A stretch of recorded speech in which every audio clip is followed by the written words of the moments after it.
हमने संप्रदाय, मजहब या रिलीजन का पर्यायवाची समझ लिया। तो सबसे पहले जो समझने की बात है, जो महत्वपूर्ण है, वो ये है कि हम ये जानें कि धर्म संप्रदाय, मजहब या रिलीजन नहीं है। इसलिए जैसे ही हम धर्म का नाम लेते हैं तो पहले जो छवि बनती है वो बनती है अंधविश्वास, रूढ़िवादिताएं, कर्मकांड, जादू टोना, तंत्र मंत्र, चमत्कार, और अभी वर्तमान में तो हमने आतंकवाद को भी धर्म से जोड़ दिया है। तो क्या ऐसा है? ये समस्या इसलिए उत्पन्न हो रही है क्योंकि हम धर्म को संप्रदाय, मजहब या रिलीजन समझ रहे हैं, परंतु ये है नहीं। अगर हम शब्दकोश की परिभाषा के अनुसार देखने की कोशिश करें तो जो धर्म की परिभाषा है वो ये कहलाती है कि किसी व्यक्ति या वस्तु में रहने वाली उसकी मूल वृत्ति, प्रवृत्ति, प्रकृति, स्वभाव अथवा मूल गुण उसका धर्म कहलाता है। और वही किसी व्यक्ति या पद के लिए नियत किया गया हुआ कार्य या व्यवहार भी धर्म कहलाता है।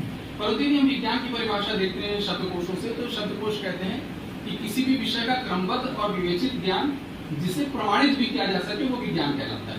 तो अब हमको एक चीज पहले शब्दकोश की परिभाषा से तो ये समझ में आ रही है कि ये धर्म वो धर्म नहीं है जो हम जिसको संप्रदाय, मजहब या रिलीजन के नाम से जानते हैं।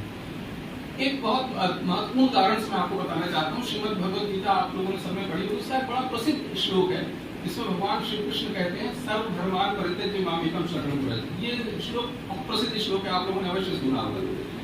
तो ये बात आज इतिहासकार भी मानते हैं कि लगभग श्रीमद् भगवद गीता का काल मतलब 5000 वर्ष पूर्व की बात हम कर रहे हैं। 5000 वर्ष पूर्व जब भगवान कह रहे हैं कि सारे धर्म छोड़कर मेरी शरण में आ, तो उस वक्त तो बाकी धर्म जिनको आज हम धर्म के नाम से जानते हैं उनका तो जन्म भी नहीं हुआ था। जो भारत में जितने जिनको हम आज धर्म कहते हैं वो तो पैदा ही नहीं हुए थे। तो भगवान किन धर्मों को छोड़कर मेरी शरण में आने के लिए कह रहे हैं? इसका अर्थ ये पहला तो स्पष्ट होता है कि भगवान जिन धर्मों को कह रहे हैं वो ये धर्म नहीं है जिनको आज हम संप्रदाय, मजहब या रिलीजन के नाम से जानते हैं। पहली बात तो ये स्पष्ट होती है। दूसरा, अगर हम श्रीमद् भगवद गीता की और अध्ययन करने की कोशिश करें, वहां देखिएगा अर्जुन को समझाते हुए भगवान अलग अलग शब्दों का प्रयोग करते हैं। कहीं पे कुल धर्म, कहीं पर क्षत्रिय धर्म, कहीं पर राज धर्म। तो एक ही व्यक्ति के अलग अलग स्थितियों में अलग अलग धर्म भी हो सकते हैं। ये बात भगवान श्री कृष्ण अर्जुन को समझा रहे हैं।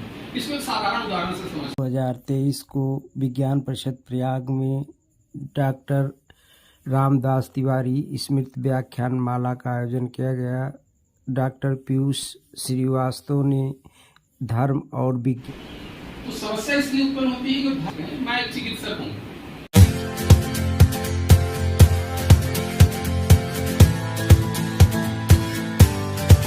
रोगी का उपचार करना, मेरा संप्रदाय, मजहब या रिलीजन कुछ भी हो सकता है। आप में से बहुत सारे लोग शिक्षक होंगे, आपका धर्म है शिक्षा देना, आपका संप्रदाय, मजहब या रिलीजन कुछ भी हो सकता है। एक सैनिक का धर्म है देश की रक्षा करना, उसका संप्रदाय, मजहब या रिलीजन कुछ भी हो सकता है। तो पहली बात तो हमको ये अंतर समझना पड़ेगा कि धर्म अलग है और संप्रदाय, मजहब और रिलीजन अलग है। और वहीं पर हम और इसको गहराई से देखने की कोशिश करें तो ऐसा आप समझ लीजिए कि मैं अपने पिता का पुत्र हूँ, एक पुत्र के रूप में भी मेरा एक धर्म है। मैं अपने पुत्र का पिता हूँ, एक पिता के रूप में भी मेरा धर्म है। तो वो वही बात है जो भगवान श्री कृष्ण कह रहे थे कि कुल धर्म, क्षत्रिय धर्म, राज धर्म, जो जिस तरह की बातें कर रहे थे वो वही बात है। तो हम पहले तो अंतर समझने की कोशिश करें कि धर्म अलग है और संप्रदाय, मजहब और शिक्षक, संप्रदाय, मजहब और रिलीजन अलग है। श्रीमद् भगवद गीता से ही इस बात को और समझने की कोशिश करते हैं। श्रीमद् भगवद गीता आप लोगों ने सबने पढ़ी होगी, महाभारत की कथा सबको मालूम होगी। महाभारत युद्ध होने के पहले आपको ये भी ज्ञात होगा कि अर्जुन और दुर्योधन दोनों गए थे भगवान श्री कृष्ण के पास सहायता मांगने के लिए। तो अर्जुन भगवान के पैरों की तरफ बैठा था, दुर्योधन भगवान के सिर की तरफ बैठा था। भगवान उस वक्त सो रहे थे। दुर्योधन हालांकि पहले आ चुका था, अर्जुन बाद में पहुंचा था, लेकिन अर्जुन पैरों की तरफ बैठा था। भगवान की जब नींद खुली तो सबसे पहले उनको अर्जुन दिखा। तो उन्होंने अर्जुन से पूछा कि कैसे आए हो? तो तब तक दुर्योधन बोल पड़ा कि वो पहले नहीं आया, पहले मैं आया हूँ, इसलिए पहले मैं बात करूंगा। भगवान ने कहा कोई बात नहीं, वो मुझको पहली दृष्टि उस पर पड़ी है और तुमसे आयु में छोटा भी है वो, तो मैं उसको पहले मानने का अधिकार देता हूँ, वो जब चाहे मान सकता है। तो अर्जुन ने, भगवान ने एक शब्द भी लगा दिया कि एक तरफ मैं रहूंगा अकेला और निहत्था, मैं हथियार नहीं उठाऊंगा, और दूसरी तरफ मेरी पूरी सेना होगी पूरे हथियारों के समेत। अब प्रश्न ये है, मैं सभा में आप उपस्थित सब लोगों से पूछता हूँ कि अगर ऐसी स्थिति आपके सामने आती तो आप किसको चुनते, भगवान को कि सेना को? भगवान को पावर। ये बात आज कहना आसान है इसलिए क्योंकि हमको मालूम है कि वो भगवान है। अब इस प्रश्न को मैं और सरल कर देता हूँ। चलिए, अगर ऐसी स्थिति आ जाती है और हमारे सामने एक तरफ अमेरिका की सेना है पूरी न्यूक्लियर हथियारों के साथ और दूसरी तरफ अमेरिका के प्रेसिडेंट हैं बिना हथियारों के, किसको चुनेंगे? सेना को चुनेंगे। सीधी सी बात है, स्पष्ट है। इसका अर्थ क्या हुआ? इसका अर्थ ये हुआ, हम एक निहत्थे व्यक्ति को कब चुन सकते हैं? हम सिर्फ तब चुन सकते हैं जब हमको मालूम हो ये सामान्य व्यक्ति नहीं है, ये साक्षात भगवान है, तभी हम सेना छोड़ के एक निहत्थे व्यक्ति को चुने। तो अर्जुन ने क्या किया? सेना छोड़ के एक निहत्थे व्यक्ति को चुना। इसका बिल्कुल स्पष्ट है कि अर्जुन को अच्छे से मालूम था कि ये साक्षात भगवान है, इसलिए अर्जुन ने भगवान को चुना। लेकिन श्रीमद् भगवद गीता आप सबके घर में होगी, एक बार जाके आप उसको पढ़िएगा। अगर मैं ये कहता हूँ कि श्रीमद् भगवद गीता भगवान ने कहीं कम है, अर्जुन ने कहलवाई ज्यादा है, तो अतिशयोक्ति नहीं होगी। पूरे 18 अध्याय तक लगातार अर्जुन पूछता गया, तो भगवान ऐसा होगा तो क्या, ऐसा नहीं होगा तो क्या, ये करेंगे तो क्या, ये नहीं करेंगे तो क्या। इसका क्या संदेश है? इसका पहला संदेश जो हमारे लिए बिल्कुल स्पष्ट है वो ये है, यदि आपके सामने स्वयं साक्षात भगवान भी हो तो भी प्रश्न पूछने से हमको हिचकिचाना चाहिए। आंख मूंद के कोई बात नहीं मानना है। और उस समझाने के दौरान एक और आप बड़ी विशेषता देखिए, भगवान चाहते तो कह सकते थे क्या फालतू यहाँ युद्ध के मैदान में बकवास कर रहे हो, युद्ध लड़ो। तो क्या अर्जुन युद्ध नहीं करता? बिल्कुल अवश्य युद्ध करता, पर अर्जुन ने, भगवान ने ऐसा किया नहीं। वो अर्जुन की शंकाओं का समाधान करते गए लगातार। 18 अध्याय तो उसके जितने प्रश्न थे उन्होंने सारी शंकाओं का समाधान किया। तो ये हमारे भगवान की भी विशेषता है। और उससे भी बड़ी विशेषता है, आप सब आज जाके घर में श्रीमद् भगवद गीता देखिएगा, इस समझाने के दौरान भगवान श्री कृष्ण ने कहीं पर भी मानने शब्द का प्रयोग नहीं किया। उन्होंने कहीं अर्जुन से नहीं कहा कि तू ऐसा मान ले। उन्होंने हर जगह ये कहा कि हे अर्जुन तू ऐसा जान, या हे अर्जुन जो ऐसा जानते हैं। क्या अंतर है जानने और मानने? जानना ही विज्ञान है और मानना अंधविश्वास। सबसे बड़ी बात ये है, हुआ है साइंस शब्द, उसका अर्थ ही होता है जानना। तो जानने की प्रक्रिया ही विज्ञान है, मानने की प्रक्रिया अंधविश्वास है। तो क्या हम चीजों को जानने के प्रयास में लगे हैं? यदि हम चीजों को जानने के प्रयास में लगे हैं, यदि हम प्रश्न पूछ रहे हैं, तो हम वैज्ञानिक प्रक्रिया से ही गुजर रहे हैं, हम अंधविश्वासी नहीं है। परंतु दुर्भाग्य से अभी क्या हुआ, आपको जैसे बता दिया जाता है कि साहब आंख मूंद के मान लो, धर्म की चीजों पर प्रश्न नहीं होता। ये उदाहरण है हमारे सामने श्रीमद् भगवद गीता, जिसमें प्रश्न अर्जुन ने पूछे स्वयं साक्षात भगवान से ये जानते हुए। और आप देखेंगे उसमें बहुत सारी जगह पे अर्जुन भगवान शब्द का भी प्रयोग कर रहा है, इसका मतलब भी वो जानता था, और उसके बाद लगातार प्रश्न पूछ रहा है। लेकिन अभी क्या हो रहा है कि हम बहुत सारी चीजों को आंख मूंद के मानना हमने शुरू कर दिया है, जो कि अंधविश्वास की श्रेणी में आता है। और अगर हम देखें तो विश्वास और अंधविश्वास दोनों शब्दों में, हिंदी के यहाँ कुछ विद्वान उपस्थित होंगे, दोनों शब्दों में वैसे कोई अंतर भी नहीं होता। विश्वास का अर्थ ही होता है कि उस बात को हमने जाना नहीं, मान लिया। बिना जाने जिस चीज को हमने मान लिया उसी को हम विश्वास कहते हैं, उसी पर हम विश्वास करते हैं। तो कुछ हिंदी के विद्वान है, उनका कहना है कि असल में दो शब्द होने ही नहीं चाहिए, विश्वास का मतलब ही होता है विश्वास। दो अलग अलग शब्द क्यों बना रखे? जब हमने जाना नहीं, मान लिया। जैसे साधारण उदाहरण से मैं बताता हूँ, क्या कोई पुरुष कभी ये कहता है कि मैं पूरा विश्वास करता हूँ कि मैं पुरुष हूँ? कभी नहीं कहता, क्योंकि वो जानता है। क्या कोई डॉक्टर कभी ये कहता है कि मैं पूरा विश्वास करता हूँ कि मैं डॉक्टर हूँ? कभी नहीं कहता, क्योंकि वो जानता है कि वो डॉक्टर है। तो वस्तुतः विश्वास की बात वही कही जाती है जहां पर हम जानते नहीं है, मानते हैं। लेकिन हमारा जो प्राचीन ज्ञान है, प्राचीन भारतीय अध्यात्म है, वो हमें जानने की प्रेरणा देता है। वो हमें कहता है कि हम चीजों को जाने, आंख मूंद कर कुछ नहीं माने। अगर हम श्रीमद् भगवद गीता को ही देखें तो 7वें अध्याय में भगवान श्री कृष्ण कहते हैं ज्ञानम तेहम सर्वज्ञान विदम वक्षामि श्रेष्ठः। 7वें अध्याय में भगवान कह रहे हैं कि इस ज्ञान को मैं तुझे विज्ञान सहित कहूंगा, जिसको जानने के बाद कुछ भी शेष नहीं रह जाता। 5000 वर्ष पूर्व भगवान विज्ञान की बात कर रहे हैं। और आखिरी अध्याय में इतना सब समझाने के बाद भी भगवान कृष्ण का कोई दबाव नहीं था कि तुझको मानना ही है। उसके बाद कहते हैं मैंने ये सारा ज्ञान तुझे कहा, इसके बाद तू अपनी बुद्धि का प्रयोग कर, जो उचित लगता है उसका पालन कर। यही विज्ञान की प्रक्रिया है। किसी के ऊपर कोई ज्ञान नहीं थोपना, किसी को अंधविश्वास के लिए प्रेरित नहीं करना, किसी को आंख मूंद कर कोई बात मानने के लिए बातें नहीं करना। यही विज्ञान है। और हमारा जो धर्म है, हमारे यहाँ जो प्राचीन भारतीय ज्ञान है, वो हमें इसी चीज की प्रेरणा दे रहा है। तो पहली बात तो हम ये समझे कि हम जानने के लिए प्रेरित हो। अब जैसे विश्वास की बात तो बहुत सारी जगहों पे, एक पुरुष वाला मैंने उदाहरण बताई आपको। एक और हो सकता है, जैसे किसी भी विषय के बारे में या किसी व्यक्ति के बारे में। बहुत सारे लोग, आप में से बहुत सारे लोग हैं जो मुझसे पहले से नहीं मिले। किसी ने कहा कि कोई डॉक्टर श्रीवास्तव एक अच्छे चिकित्सक है, तो हो सकता है उस बात को मान लें। कल दूसरा व्यक्ति कह सकता है नहीं डॉक्टर श्रीवास्तव तो अच्छे चिकित्सक नहीं है, हो सकता है उस बात को भी आप मान लें, क्योंकि आप मुझको जानते नहीं। प्रोफेसर तिवारी जी ने शायद यहाँ संस्था में कहा कि डॉक्टर श्रीवास्तव में अच्छा व्याख्यान देते हैं, आपने मान लिया, पर हो सकता है कि कोई कहता है कि नहीं वो तो फालतू बातें करते हैं, तो हो सकता है वो भी आप मान लेते। लेकिन यदि आपका मेरे साथ कोई अनुभव है, आपने मेरा कोई व्याख्यान सुना है या मेरे से कोई बातचीत की है, तो वो व्यक्ति जिसका अनुभव है मेरे साथ, वो ये कह सकता है कि प्रोफेसर तिवारी जैसे भी कह रहे थे नहीं मैंने छत्तीसगढ़ में सुना था, तो वो अच्छा बोलते हैं। तो ये अनुभव आधारित है। तो यहाँ पर हमारा समझना ये भी बहुत महत्वपूर्ण है कि जानना अनुभव आधारित होता है और मानना किसी बात को केवल सुनकर कही हुई बात को मान लेना मानना कहलाता है। तो जो हमारा प्राचीन भारतीय ज्ञान है वो हमको जानने की प्रेरणा दे रहा है, विज्ञान भी जानने की कोशिश में लगा हुआ है। अंतर यह है कि वैज्ञानिक दूसरी चीजों पर प्रयोग कर रहा है और धार्मिक व्यक्ति जो है वो स्वयं के ऊपर प्रयोग कर रहा है। और इसी के एक बहुत महत्वपूर्ण अंतर आता है जो अभी भी है धर्म और विज्ञान में, वो अंतर ये आता है कि जो खोज है उसका लाभ सारा समाज उठाता है। जैसे टीवी की खोज, मोबाइल की खोज, माइक की खोज मैंने नहीं की थी, पर मैं उसका आज लाभ उठा रहा हूँ। पर अध्यात्म ऐसा नहीं होता। अध्यात्म उस व्यक्ति की खोज, उसकी स्वयं की यात्रा होती है, जो उसका अनुभव है वो वही लाभ उठा सकता है। तो हमारा प्राचीन भारतीय ज्ञान हमको प्रेरणा देता है कि हम स्वयं उस खोज में लगे, उस चीज को जानने का प्रयास करें। किसी अन्य ने कह दिया उसको अगर हम मान लेते हैं तो हम कहीं भी आगे नहीं पहुंच सकते। तो ये मुख्य रूप से विज्ञान देखें तो हमेशा इस विषय पर तो हम बचपन से सुनते आ रहे हैं, पढ़ते आ रहे हैं। मुझको ध्यान है कि जब हम स्कूल में पढ़ा करते थे तो हमारे पास निबंध लिखने के लिए आता था, धर्म और विज्ञान पर निबंध लिखिए, या कभी स्कूल में वाद विवाद प्रतियोगिताएं होती थी तो अक्सर बोलने के लिए कहा जाता था कि धर्म और विज्ञान पर बोले। तो बचपन से हम लोग इस पर बोलते आ रहे हैं, पढ़ते आ रहे हैं।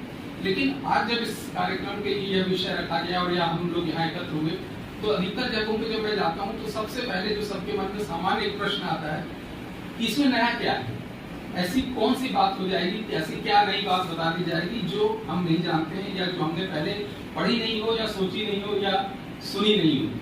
मैं यहाँ पर ऐसी बहुत सारी चीजों को एकत्र करके लाया हूँ जो मेरा अपना अध्ययन है और शायद मुझको ऐसा लगता है कि आप लोगों ने कभी उन बातों को सुना नहीं होगा या कहीं पढ़ा नहीं होगा, क्योंकि ये मेरा स्वयं का अध्ययन है। मैंने प्रयास किया है हमारे जो आध्यात्मिक ग्रंथ हैं, जो धार्मिक ग्रंथ हैं, उनको विज्ञान से हम उनको समन्वय करने की कोशिश करें, तुलना करने की कोशिश करें और प्रमाणित करने की कोशिश करें। तो अगर हम देखने की कोशिश करें तो विज्ञान हमेशा से ऐसी एक छवि बनी हुई है कि अगर हम धर्म की बात करते हैं, विज्ञान की बात करते हैं, तो ऐसी दो ट्रेनों की छवि बनती है जो एक दूसरे की विपरीत पटरियों पे चल रही है। अभी आज तक यही माना जाता था कि धर्म उत्तर जाता है तो विज्ञान दक्षिण जाता है, दोनों का आपस में कोई मेल नहीं है और बिल्कुल विपरीत बातें करते थे। और विज्ञान सीधे कहता था कि धर्म को अंधविश्वास है और धर्म कहता था कि विज्ञान को तो कुछ मालूम ही नहीं है, और दोनों एक दूसरे से बिल्कुल विपरीत चलते थे। लेकिन फिर हुआ आया वर्ष 1905, अल्बर्ट आइंस्टाइन नाम के एक वैज्ञानिक ने अपने शोध पत्र प्रकाशित किए और वो 3-4 जो शोध पत्र थे उन्होंने बिल्कुल ऐसा हुआ कि उस विज्ञान के ऊपर बम्बार्डिंग कर दी। और उस बम्बार्डिंग का परिणाम ये हुआ कि वो जो विज्ञान कल तक धर्म की विपरीत दिशा में चलता हुआ प्रतीत हो रहा था, अचानक उसने अपना ट्रैक बदला और उसी ट्रैक पर चलने लगा जिस पर धर्म पहले से ही आगे चल रहा था। अब प्रश्न ये उठता है कि अगर धर्म पहले से आगे से चल रहा था, विज्ञान की ट्रेन पीछे से आई, अगर मैं कहूँ कि विज्ञान पीछे चल रहा है धर्म के, तो आप कहेंगे ये अतिशयोक्तिपूर्ण कथन, ऐसे कैसे बात करते हैं कि विज्ञान पीछे है और धर्म आगे। तो हम इसको देखने की कोशिश करते हैं कि ऐसा क्या हुआ जिसके कारण विज्ञान ने धर्म का अनुसरण कर लिया। अगर हम देखें विज्ञान की दृष्टि से तो विज्ञान को हम मुख्य रूप से दो भागों में बांटते हैं। एक अल्बर्ट आइंस्टाइन के पहले का युग जो था जिसमें न्यूटन जैसे महारथी वैज्ञानिक हुआ करते थे, उस युग को हम कहते हैं न्यूटोनियन साइंस। और उसके बाद का जो अल्बर्ट आइंस्टाइन के बाद का जो युग है उसको हम कहते हैं न्यू साइंस। ये एक साधारण आपको टेक्स्ट बुक्स में मिल जाएगा। लेकिन दोनों विज्ञान में मूलभूत अंतर क्या है? मूलभूत अंतर ये है कि जो न्यूटोनियन साइंस था उस समय वैज्ञानिक ये मानता था कि पदार्थ एक जगह है और वैज्ञानिक एक जगह है। वैज्ञानिक पदार्थ के ऊपर प्रयोग कर रहा है, इसका मतलब ये हुआ कि पदार्थ अलग है और वैज्ञानिक अलग है। और वैज्ञानिक पदार्थ के टुकड़े टुकड़े टुकड़े करता जाएगा और आखिरी में जब बेसिक उस स्ट्रक्चर पे पहुंचेगा तो उस पदार्थ के बारे में सब जान जाएगा। ये न्यूटोनियन साइंस का एक कंसेप्ट था जिसको कि हम कहते हैं कि ड्यूअलिस्ट और रिडक्शनिस्ट अप्रोच, जिसका अर्थ ये है कि हम चीजों को रिडक्शनिस्ट लेवल पे जब जाते जाएंगे तो अल्टीमेटली हम पदार्थ के बारे में सब जान जाएंगे। और पदार्थ अलग है, वैज्ञानिक अलग है, ये ड्यूअलिस्ट और रिडक्शनिस्ट अप्रोच था। लेकिन अल्बर्ट आइंस्टाइन के बाद का जो विज्ञान है, जो न्यू साइंस कहा जाता है, उसमें कंसेप्ट बिल्कुल बदल चुका है।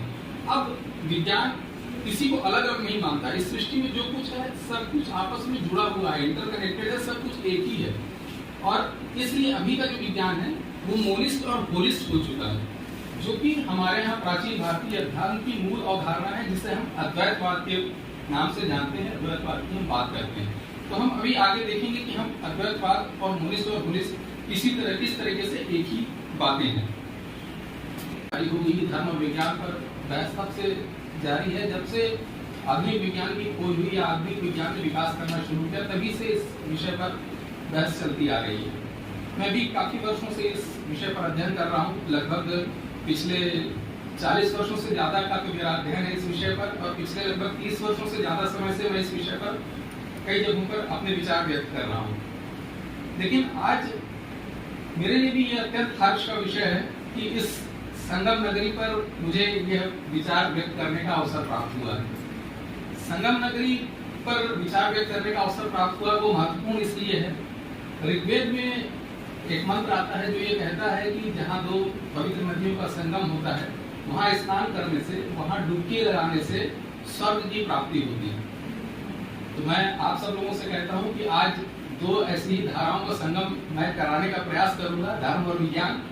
और मैं इस बात का भी आपको विश्वास दिलाता हूँ कि आपको भी स्वर्गीय आनंद की अनुभूति। डॉक्टर हनुमान प्रसाद तिवारी जी, जो उन्हीं के पद चिन्हों पर चलते हुए उनके ही सुपुत्र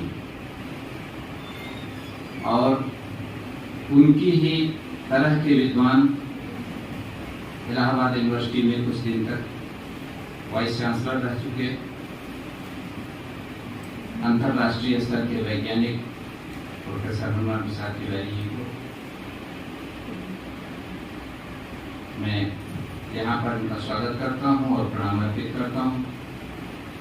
उनके पार्श्व में बैठे हुए डॉक्टर पीयूष श्रीवास्तव जी, अभी उनसे बातचीत हो रही थी। एक डॉक्टर होते हुए भी, एक कैंसर सर्जन होते हुए और मेडिकल लाइन से जुड़े होने के बावजूद उनकी जो पकड़ आध्यात्म पर, विज्ञान पर और अवचेतन को एक दिशा देने में महारत जो उनको मिली हुई है, उसको नमन करते हुए उनका यहाँ हार्दिक स्वागत करते हैं, अभिनंदन करते हैं। और हम लोगों का यह एक यहाँ के प्राण और जिनके बिना हम यहाँ की सांस भी नहीं अनुभव कर सकते, ऐसे हमारे प्रोफेसर मिश्र जी,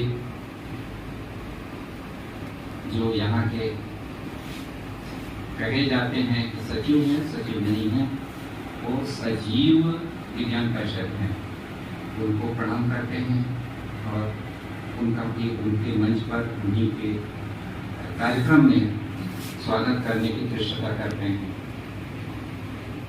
मंच संचालन कर रहे भाई देवव्रत जी भी जिस समर्पण से इस कार्य को संपन्न करते हैं, उसके लिए उनका बहुत बहुत स्वागत और बहुत बहुत अभिनंदन। और इस सभागार में बैठे सभी श्रोताओं को भी।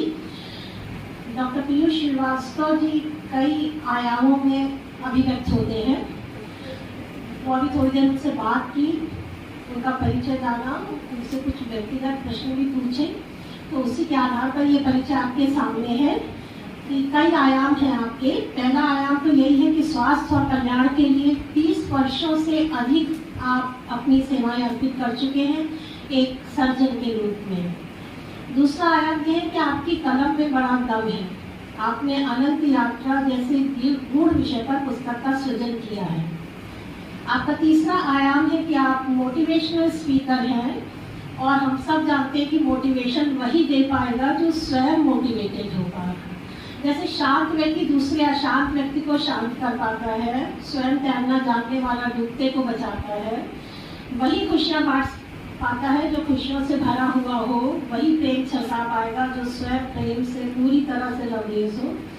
तो आपके मुंह से निकले हुए बहुत से वाक्य कितने निराशा से डूबते हुए लोगों की नैया पार कर चुके होंगे कि हम लोग अनुमान लगा सकते हैं।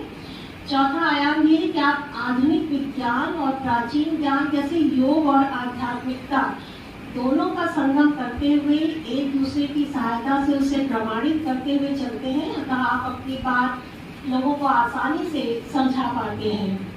आपने समाज के हर वर्ग के लोगों की जीवन को एक दिशा दी है, फिर वो बच्चे हों, विद्यार्थी हों, किशोर हों, महिलाएं हों, पुरुष हों, चाहे वृद्ध हों जो जीवन के अंतिम पड़ाव में है, आपने सभी के लिए कुछ ना कुछ जरूर कहा है। और कहूँ तो अंधकार से प्रकाश की ओर की आपकी ये यात्रा अपने सेमिनार, कार्यशालाओं और संगोष्ठियाँ करा के कराई है। Stress management, positive thinking, communication skill, the art of thinking, leadership आदि आपके चुनिंदा विषय रहे हैं। आपके सब सेमिनार विभिन्न विश्वविद्यालयों, इंस्टीट्यूट्स और बिजनेस स्कूल्स आदि में कराते रहे हैं। काशी की अखिल भारतीय विद्युत परिषद ने आपको आपके महान कार्य के लिए सम्मानित किया है। वैसे तो इस तरह के कार्यों के लिए किसी को पुरस्कार की आवश्यकता नहीं होती, क्योंकि इन सब कार्यों को करने के उपरांत जो आत्म संतोष मिलता है वो अंतरात्मा को अंदर तक भिगो जाता है, और शायद उससे बढ़कर पुरस्कार कोई और नहीं होता। मैं बात को अपना पूर्ण कर रही हूँ और आपको समर्पित है कुछ पंक्तियाँ कि यूं तो हर दिल किसी पे फिदा होता है, यूं तो हर दिल किसी पे फिदा होता है, प्यार करने का मगर तौर जुदा होता है। और आखिरी दो लाइनें ध्यान से सुनिएगा। लाख संभलने पर भी इंसान गिरता है मगर, लाख संभलने पर भी इंसान गिरता है मगर, झुक के जो उठा ले वो खुदा होता है। और इसी के साथ में अपनी बात को